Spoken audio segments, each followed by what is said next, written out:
بسم الله الحمد لله والصلاة والسلام على رسول الله الحمد لله حمدا يوافي نعمه ويكافئ مزيده وصلى الله على سيدنا محمد وعلى آله وصحبه أجمعين اللهم علمنا ما ينفعنا وانفعنا بما علمتنا وزدنا علما يا كريم رب اشرح لي صدري ويسر لي أمري واحلل عقدة من لساني يفقه قولي. Welcome all to the 99 names of Allah Subha'an Wa Ta'ala. We're looking at a name which goes by Al-Quddus. Al-Quddus means the pure one. Al-Quddus means the perfect one. Al-Quddus is a name.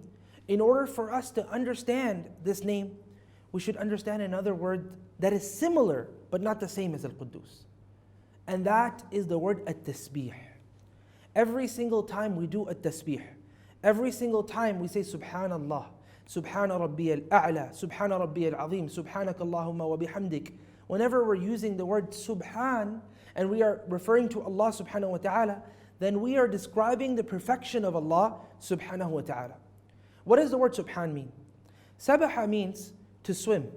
Sabaha yasbahu, and then a pool is called a masbah, right? So Sabaha means to swim. Now when you're swimming, and if you imagine yourself swimming in a lake, for example, an ocean, a water body, that water body comes with a lot of depth.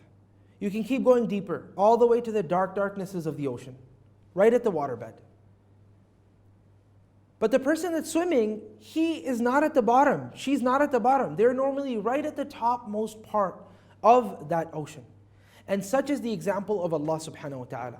So Allah is Subhan, Subhana Rabbi al-A'la. How perfect is Allah Subhanahu Wa Ta'ala. When we are describing His perfection, what Allah wants for you to think about at that moment is the fact that, look, when you are at the top of the ocean, or when a fish finally makes its way all the way at the top of the ocean, the ones that are at the bottom, they're very deep down in the depths of this ocean, they are far, far beneath.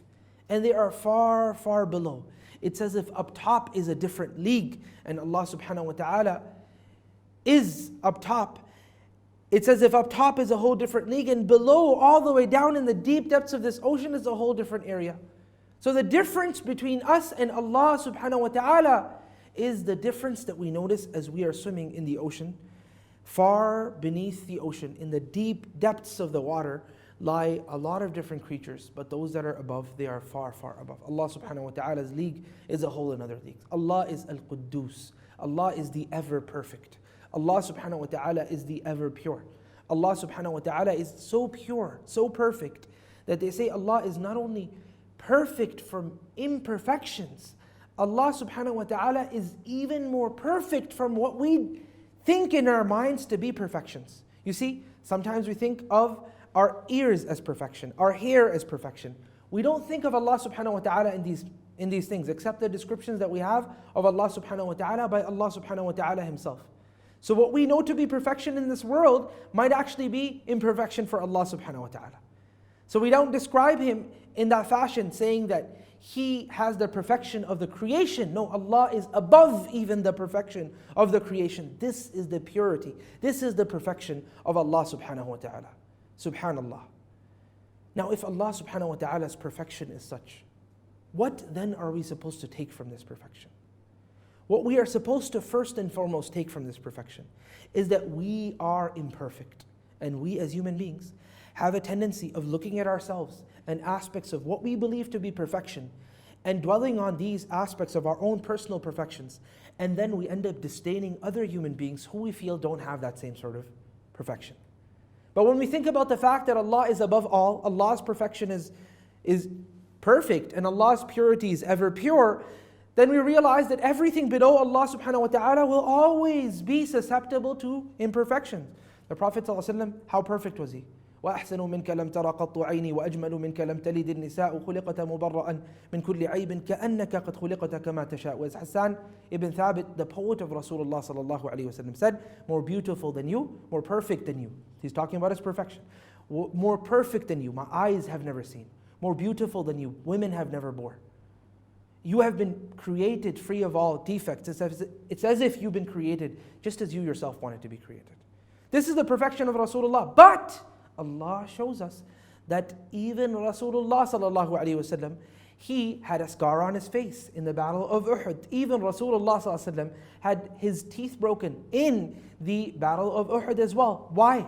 because of the fact that Allah was trying to show us that the most beautiful face within the creation will be inflicted by imperfection. So you recognize that perfection will always be for Allah Subha'an Wa Ta'ala and Allah alone. The Prophet's camel, Qaswa, was known for traveling at very fast speeds. But the Prophet's camel had lost one day as well, and the Sahaba were so sad to see that the camel of Rasulullah sallallahu alaihi wasallam had lost. And the Prophet sallallahu alaihi wasallam explained at that point that it is a right upon Allah, haqqun ala Allah, alla yarfa'a shay'an min ad-dunya illa wada'ahu. It is a right upon Allah that He doesn't raise anything of His creation except that He puts them back down eventually. ولكل شيء إذا ما تم نقصانه ولا يغر بطيب العيش إنسان هي الأمور كما شاهدتها دول من سره زمن ساءته أزمان. A poet says that for every single thing, when it becomes perfected and complete, it will start going down in its demise. نقصان, it will start to become defected after that. When you become a young man, you're strong, you start to become weak. Allah Subhanahu Wa Ta'ala has made this across the board in everything of His creation. So you recognize that there is imperfection in the creation of Allah, and that Allah Subhanahu Wa Ta'ala is the ever perfect. And through that, we should come to a realization that humility is a must. Because one day you may be perfect, or so you conceive yourself to be, but one day you will not be. And that's a reality. Andalus, that was what this poet, the lines that I just shared before you. Andalus was what this poet was talking about. He said, when everything becomes complete, it starts to go downwards. Andalus, Andalusia, the famous, glorious, utopic past of the Muslim Spain, was considered the most perfect place in the world to reside in. But it went down, and it kept on going down further, and it kept on going down further, until many of the poets of Andalus describe the pain that they had went through. The Andalusian Muslims who were living in glory, knowledge, and ease, and everything you can imagine and hope for, but they started going down. And that's why one of the poets, he describes the situation, and he's talking about his country, and he's talking about Murcia. And this was a place, a location where, ilm had flourished, and things had flourished, and the dunya had flourished, but he and other people were forced to evacuate this area. All of that, so Allah Subhanahu Wa Ta'ala makes you realize that perfection only leads eventually to imperfection. That is in this dunya. Number two, what Allah Subhanahu Wa Ta'ala wants you to know about this name is that Allah is Al-Quddus. Allah is the ever perfect. So you think in your mind about the perfect. Whatever is imperfect, and this dunya is imperfect. Get that out of your heart. Start turning your heart to the perfect. I ask Allah Subhanahu Wa Ta'ala to help us gain lessons from the perfection of Allah, the purity of Allah, and Allah is beautiful and He loves beauty. Allah is pure, doesn't accept anything except purity. Wa sallallahu ala sayyidina Muhammadin wa ala alihi wa sahbihi ajma'in.